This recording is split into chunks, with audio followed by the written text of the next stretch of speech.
Britain is to make a far greater commitment to renewable energy. The Prime Minister, in his first major speech on the environment, announced plans for a green home service, giving advice to householders on the best ways of saving energy. Our environment analyst Roger Harrabin listened to the Prime Minister's speech. The climate change crisis is the product of many generations, but overcoming it must be the great project of this generation.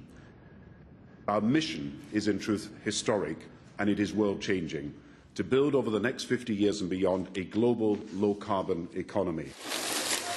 In a tiny way, at the checkout, the world has already begun to change. Sainsbury's reporting a big drop in the use of throwaway bags, which take a lot of carbon to produce. The Prime Minister says he wants to see the UK ban the single-use bag altogether.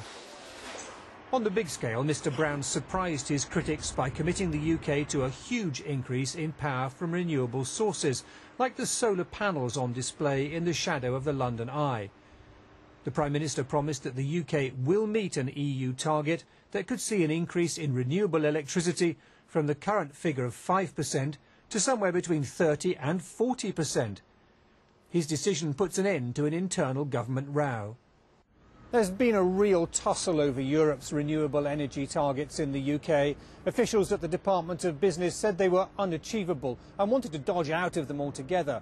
They're still trying to negotiate them downwards.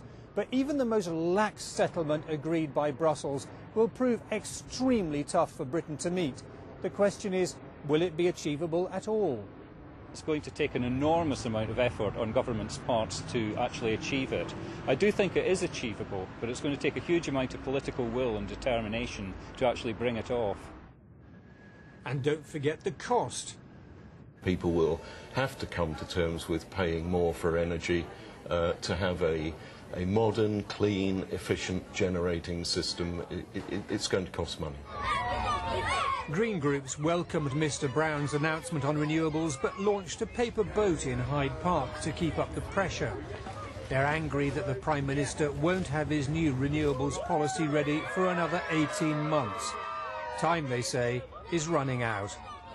Roger Harrabin, BBC News, Central London.